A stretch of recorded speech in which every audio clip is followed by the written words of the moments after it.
President Alvaro Uribe was the 58th president of Colombia. Prior to his election, he served as governor of Antioquia, senator, and mayor of Medellin. Mr. President, it's a personal honor, as well as an honor for all of us to have you here. The panel's yours. Thank you, Jared. This is a great honor for me to be this morning with you and to share this opportunity with my fellow Colombians and with Mark. My country with 47 million people, with the third largest population in Latin America and the Caribbean, during 200 years of independent life, has enjoyed only 47 years of peace. At the very end of the 50s of the last century, the historic traditional political parties put an end to the violence between them. But at the same time, the Cuban Revolution chose Colombia and Bolivia as the South American countries to replicate its revolutionary experiment. At that moment, we saw that communist-oriented guerrillas show up in my country. Years after, we saw that right-wing paramilitaries show up in my country. And at the end, both guerrillas and paramilitary as well were co-opted by narco-trafficking.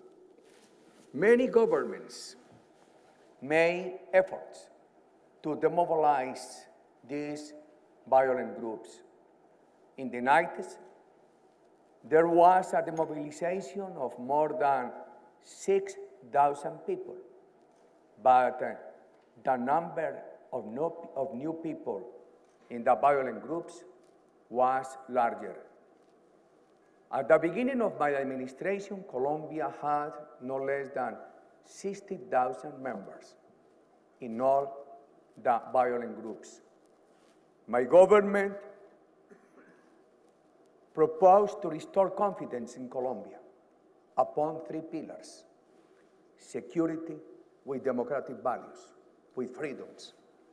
It made a difference with former projects of security in Latin America that were based on dictators. Our security was with freedoms, with democratic values. The second pillar was investment promotion with fraternity. And the third pillar was social cohesion. At the same time, we went to the places of the country with soldiers. We went with investment and with education and with health. Of course, the country is not in a paradise, but the country is doing better. We had the results. Kidnapping, before 4,000 cases per year. In the last year of our administration, 124. Killings. The rate of killings per every 100,000 inhabitants was 66. Last year, 32. This year, we are hopeful that Colombia is going to get less than 30. My country has increased investment. Now Colombia has the greatest investment rate in the Caribbean and in Latin America. We have advanced a lot in education. For instance, in vocational training, technological training, we consider we have the best institution all over the Latin American region. In university coverage, we have passed from 22 to almost 40% of coverage. In health, Colombia has reached full coverage in health.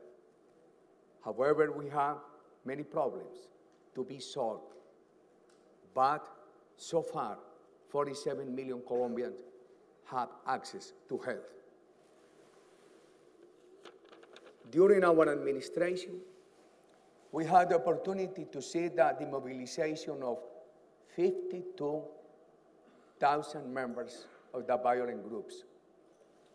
Today, I have the opportunity to chair this panel with Benildo. He demobilized during our administration. Ricardo, he demobilized during our administration. Vera Grave, we chaired Senate at the very beginning of the 90s. After her demobilization, we were Senate mates. And at the very beginning of my administration, Mark suffered a case of kidnapping in my country. It is a privilege for me to chair this panel with my fellows, and in accordance with the instructions I have received, I have these questions. First for Vera, Ricardo, and Benildo. At this moment, I will turn to Spanish. ¿Qué hizo posible en el caso de ustedes la desmovilización y la reconciliación? ¿Qué temores y dificultades enfrentaron ustedes? ¿Qué creen ustedes? ¿Cuál fue el desafío más importante que lograron superar? Empezaríamos entonces con Vera Grave. Muchísimas gracias. Pues aprovecho para agradecer esta invitación por parte de Google, porque además tiene un valor muy simbólico muy importante estar en Irlanda. Y de otra parte, nosotros en el Observatorio para la Paz tenemos un programa de bachillerato de paz para jóvenes desplazados y siempre les decimos que consulten a Mr. Google para estudiar. Entonces es muy importante poder estar aquí. Pues para entrar en materia, primero decir que yo soy miembro cofundador de un movimiento guerrillero, el M19, y fui guerrillera 16 años, fui parte de la dirección de ese movimiento, y vale la pena destacar rápidamente que es un movimiento, lo que en Colombia llamamos de segunda generación de la guerrilla, es decir, que nace de alguna manera como una reacción, como una crítica, como buscar un lenguaje diferente a las primeras guerrillas. Es decir, la mayoría de los miembros fundadores del M19 fueron personas que se volaron, que se fueron de las FARC y buscamos generar un lenguaje distinto, una guerrilla moderna, urbana y que reivindicaba la lucha por la democracia. Eso tiene importancia porque tiene que ver con el desenlace de la paz, es decir, plantear la democracia como un objetivo político implica ir asumiendo unas posturas que deben ser consecuentes con ellas.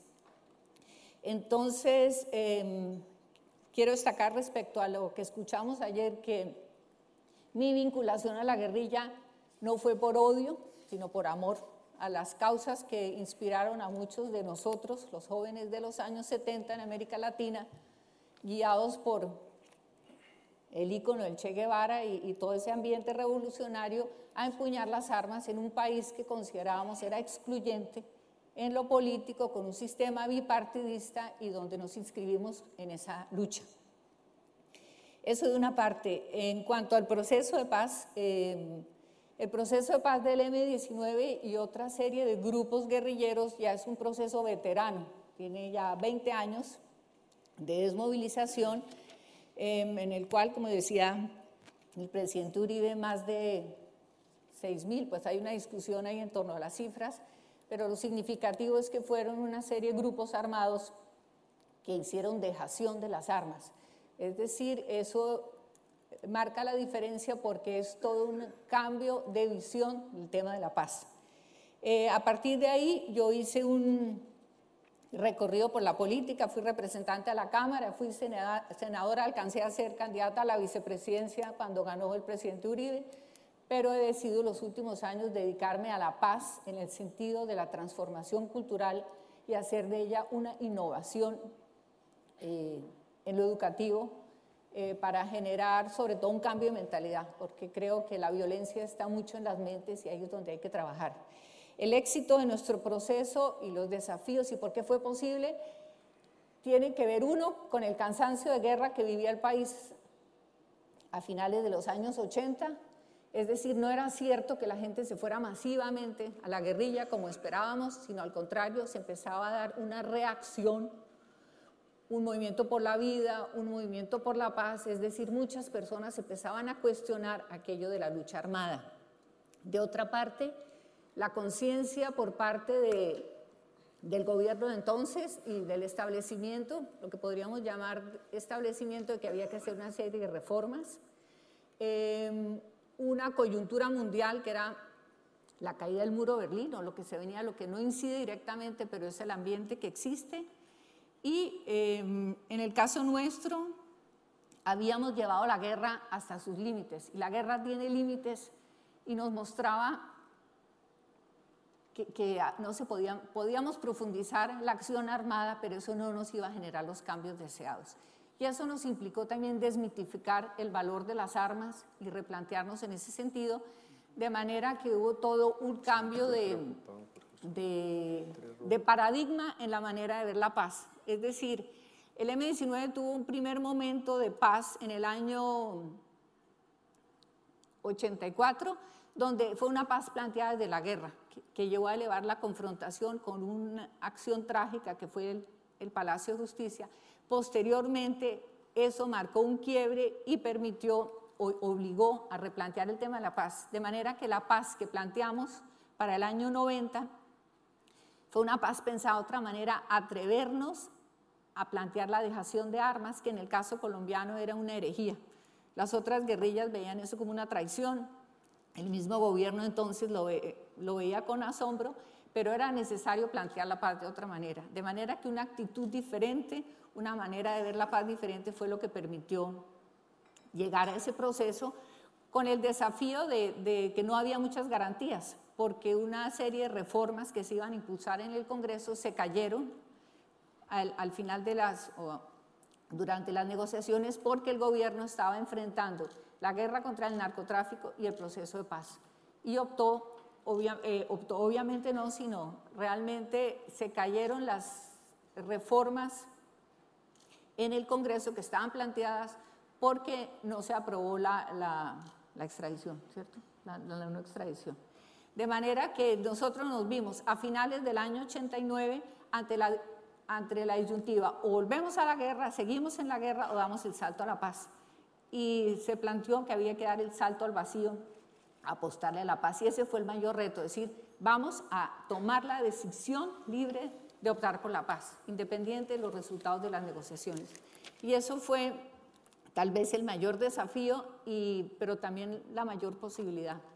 De manera que dificultades tuvimos el asesinato del quien guió el proceso de paz, Carlos Pizarro, el comandante, que a los 40 días de haber firmado la paz fue asesinado en un avión cuando estaba en gira política, y nos planteó de nuevo: ¿echamos para atrás o seguimos?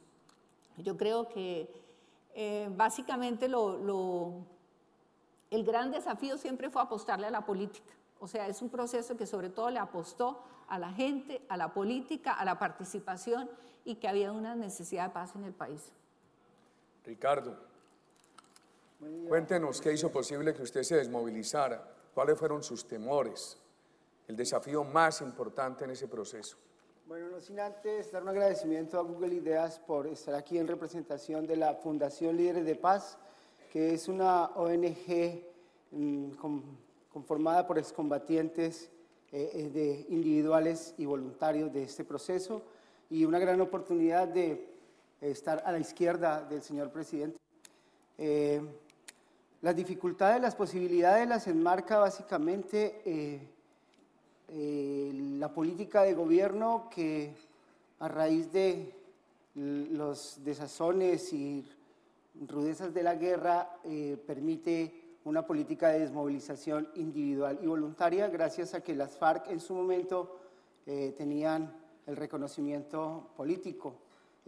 La desmovilización individual y voluntaria parte de una deserción de la organización. Creo que también vale anotar que entré cerca de la edad de 30 años a las FARC, y bueno, el cansancio de estar en la organización, no es fácil estar en combate, y cuando la política del presidente Uribe llega, es clara su intencionalidad de contrarrestar la insurgencia, pero además de posibilitar una salida antes de ser una captura o la misma muerte. El proceso ha tenido varias dificultades. Creo que la primera que todo a rescatar, estamos tratando de hacer paz en medio del conflicto, con las necesidades de unos y otros, de gobierno nacional y de las mismas guerrillas, de sentarse a un proceso de paz que lleve a negociaciones a largo plazo. La dificultad de ser desertor y mirado, como bien lo decía Vera, como traidor a la causa es difícil para la seguridad, pero sin embargo, con el paso del tiempo hemos demostrado que desde la desmovilización le apostamos a generar construcción de cultura de paz, a generar espacios de convivencia y de reconciliación. Creo que ha habido más posibilidades que dificultades, pero en los términos individuales, porque desafortunadamente todo el colectivo de desmovilizados no hemos tenido la posibilidad de discutir políticamente lo que es un proceso de paz. Hay un llamamiento y hay un camino a seguir que construye el gobierno sin la participación del colectivo de excombatientes, y creo que para el general de los desmovilizados en Colombia, sobre todo para los exparamilitares, la mayor dificultad es el actual limbo jurídico que no tiene salida de amnistía o preclusión, cesación de procedimiento jurídico. Es una gran dificultad que afronta el país en este momento. Y para terminar, el trabajo con las víctimas, creo que es un aprendizaje que los excombatientes hayamos o no hayamos cometido delitos de lesa humanidad, así no hayamos sido perpetradores directos de crímenes atroces, de afectación a víctimas, tenemos un compromiso con la construcción de paz y convivencia. Gracias, Ricardo. Benildo, ¿qué hizo posible que usted se desmovilizara? Primero que todo, buenos días. Estuve en la FARC durante 14 años. Él me hizo posible pues, muchas cosas, viendo desde el momento positivo de que, como ya lo han dicho mis compañeros, en Colombia se estaba viviendo un proceso de guerra bastante complejo. Entonces, hubo una oportunidad de que en el gobierno aquí del señor presidente Álvaro Uribe, como su eslogan lo decía, que corazón grande, mano fuerte. Entonces también hicimos muchos, tomamos la decisión individual. Yo fui uno de los que tomé la decisión individual de tirarme al vacío, con todos los temores, porque sabemos de que uno le teme a los antiguos compañeros que se quedan allá y el tiempo que uno estuvo, los procesos que puede tener en contra. Entonces uno se tira al vacío a ver qué aventurar, mirando todas las posibilidades a favor y en contra. Entonces, yo digo, bueno, vamos a probar a ver y ha sido bastante interesante, porque uno de los temores que uno tiene, ¿cómo lo va a aceptar la sociedad? ¿Cómo lo va a aceptar? Entonces, para mí ha sido muy importante dentro de la sociedad, y estamos organizamos un grupo de mandos medios, esta fundación, con el fin de evitar de que los muchachos, llevarle la información a los muchachos que no vayan a coger un camino para la guerra, porque la guerra lo que ha traído ha sido bastantes complicaciones, destrozos. Entonces, ese es el reto que nosotros nos hemos trazado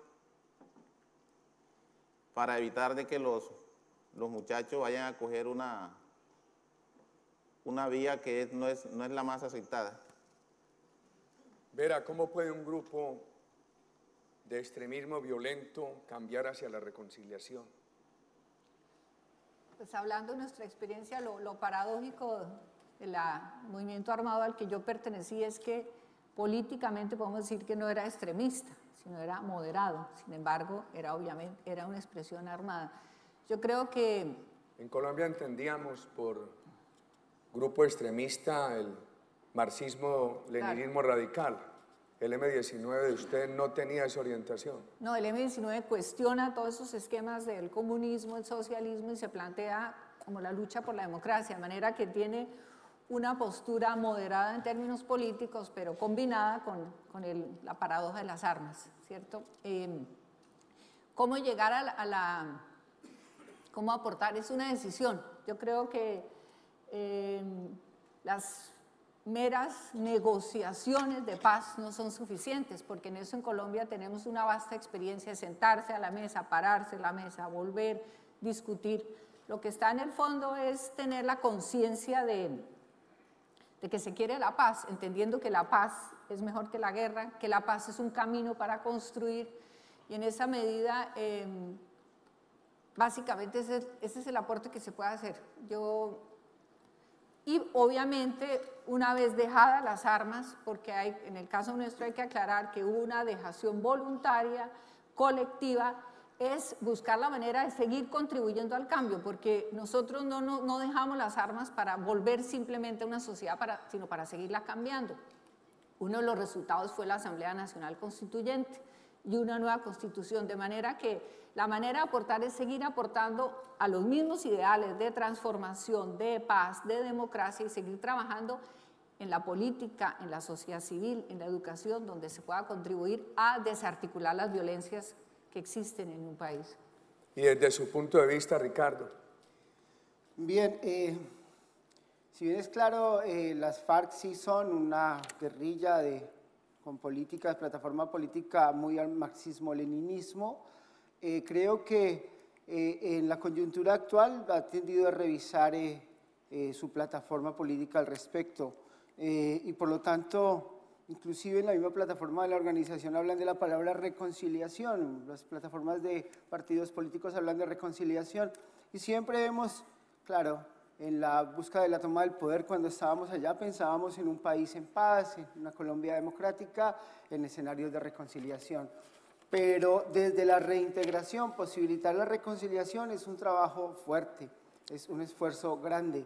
En las ciudades, en el caso de Bogotá, a través de la fundación a la que pertenecemos, a través de programas distritales, es decir, del gobierno de Bogotá, de la Secretaría de Gobierno, hemos generado herramientas para llegar a la comunidad. Es así como trabajamos temas de reconciliación, primero preveyendo. Ayer aprendía de Tomás y de esta parte lúdica, artística, reforzando que en Bogotá estamos haciendo los primeros pinitos para que a través de la recreación, los títeres, los payasos, podamos con los niños establecer lazos de confianza y de prevención tendientes a prevenir y a generar reconciliación.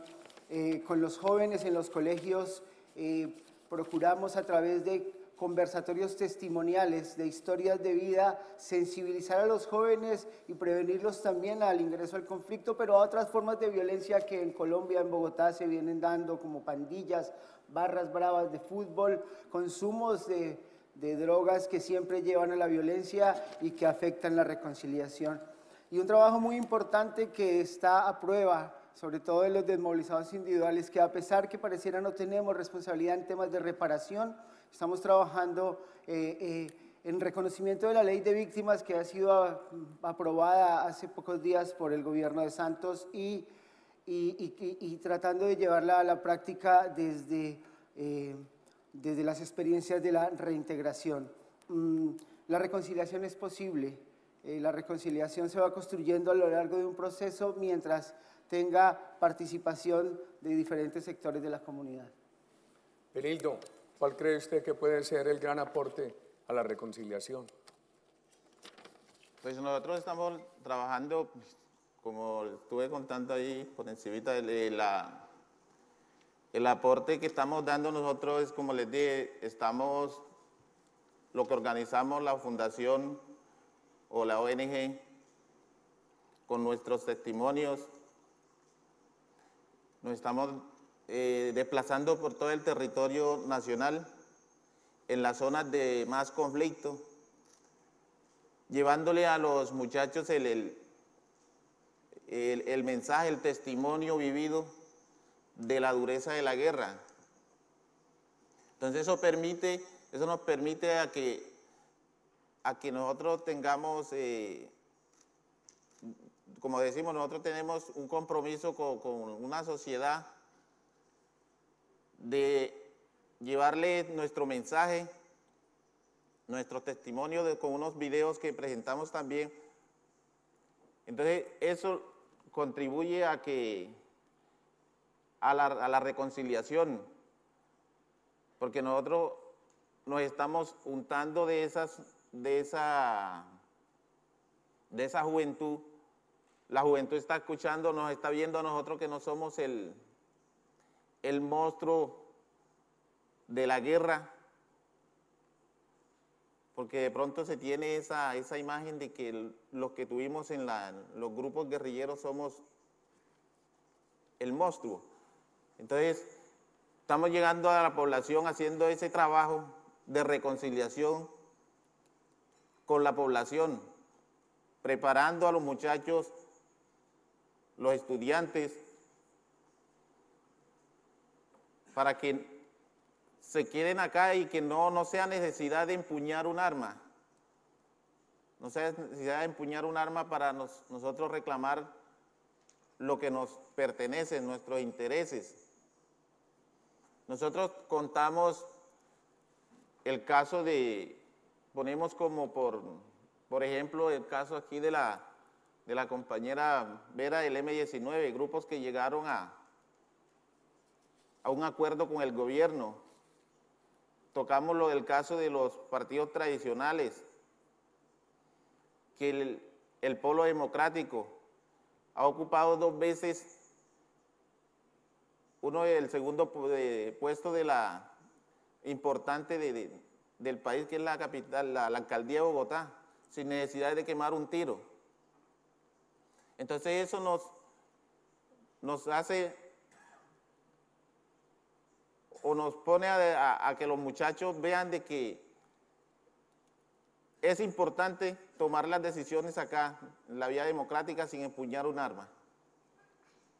Entonces, ese es el compromiso que nosotros nos hemos trazado durante el tiempo que tengo desde que abandoné el grupo insurgente. Llevar ese mensaje, convocar a los jóvenes y mirar que la paz sí es posible, que la paz, si nosotros nos dedicamos, si nosotros nos proponemos a conseguir la paz, la conseguimos, sin empuñar un arma, sin disparar un tiro, pero eso es teniendo una conversación, un diálogo, preparando a esa población. Ese es el compromiso que nosotros nos hemos hecho a nivel de desmovilizados individuales y colectivos.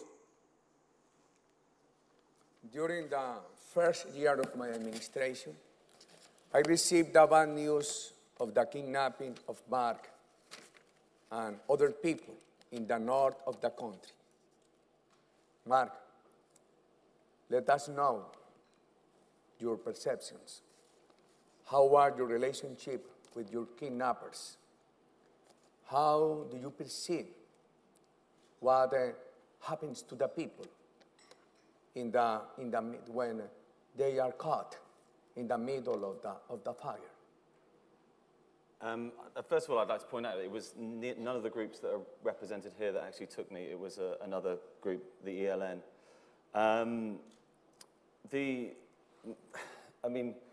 My kidnappers were, first of all, a faceless group, but immediately I wanted to kind of humanize them and humanize myself to them. And through the 3 months that I was held hostage, I obviously came to know them quite well. One of them in particular, Antonio, him and his girlfriend had made a real connection with us. They'd shown us some kindness. The first thing they did when they saw us, they gave us some pineapple. It was like the most luxurious thing we'd ever tasted. And this was 2 weeks into our kidnapping. After my release, about 11 months later, Antonio got in touch with me by email. And I think the reason why I'm sat here today is that 5 years after that, I then went back and met with Antonio. And one of the main reasons for going back, I'm also a filmmaker by trade. I made a film about my return there. But one of the main reasons for doing that was to humanize Antonio and to humanize his struggle as well. Because to everyone else, he's a faceless kidnapper. When people say you've been kidnapped, you're kidnapped by these, people that are just considered kidnappers. Actually, they are human beings and they were fighting for something as well. And I wanted to get that message across to people to show that actually there's a man that was struggling with his lot in life, with his position, and to explain why he had done what he'd done to me. So I always think, I always saw humanity in my kidnappers. I wanted to see humanity. Have you go back to Colombia in the last years? I returned 2 years ago. Antonio no longer lives in Colombia. He hasn't actually demobilized like these guys have. He found the process too hard and actually has fled the country completely and says he can never go back to the country he loves. But I also wanted to return there because we were held. It wasn't for money, it was for political motivations. They wanted to raise awareness of what they perceived as human rights abuses, human rights violations in the area that we were held. And we very specifically wanted to go back and we wanted to meet the people that we were held for. And this kind of reflects something that Jared said earlier, actually, about telling stories, about this YouTube channel that's being created. The women we met, they have no voice. And they wanted us just to tell, all they wanted to do for us was tell us, to tell their stories. They wanted to tell us their stories, and they wanted us to take those stories and take them out into the world. And I think that's the one thing I've taken so far from this summit, is that there are stories here that need to be told. People need to hear these stories. And if we can find a way to get those stories out there, however it is, they need to be listened to. And I was talking to Vera yesterday, and she says they want stories of peace. Well, we need to tell those stories. The place where Mark was kidnapped is a beautiful place near the Caribbean in Colombia. Now it is in peace. Our administration devolved the region to the indigenous communities. When the first time I went there as president, I remember that the people of these communities told me, 2 weeks ago, we received people as soldiers. They were guerrillas. 1 week ago, other people came as soldiers. They are paramilitaries. And today we see the state soldiers. We don't know with whom to work. We created confidence with them. And now this area is again in the hands of the indigenous people. And they are living happily and in peace. Vera, ¿qué contribución puede dar el perdón para curar las heridas? Pues el perdón es fundamental y no necesariamente implica olvido, pero fundamentalmente ayuda a sanar heridas, pero obviamente el ofrecer perdón, el pedir perdón implica que sea también aceptado, porque eso no puede ser solamente un acto unilateral. Yo creo que en Colombia se requiere una mentalidad de reconciliación, de superar esos circuitos de víctimas, victimarios, de historias que no concluyen. Y la reconciliación es como una asignatura pendiente todavía de fondo, porque todavía hay muchas heridas con la ley de víctimas que se aprobó, pues se abre un camino y es importante.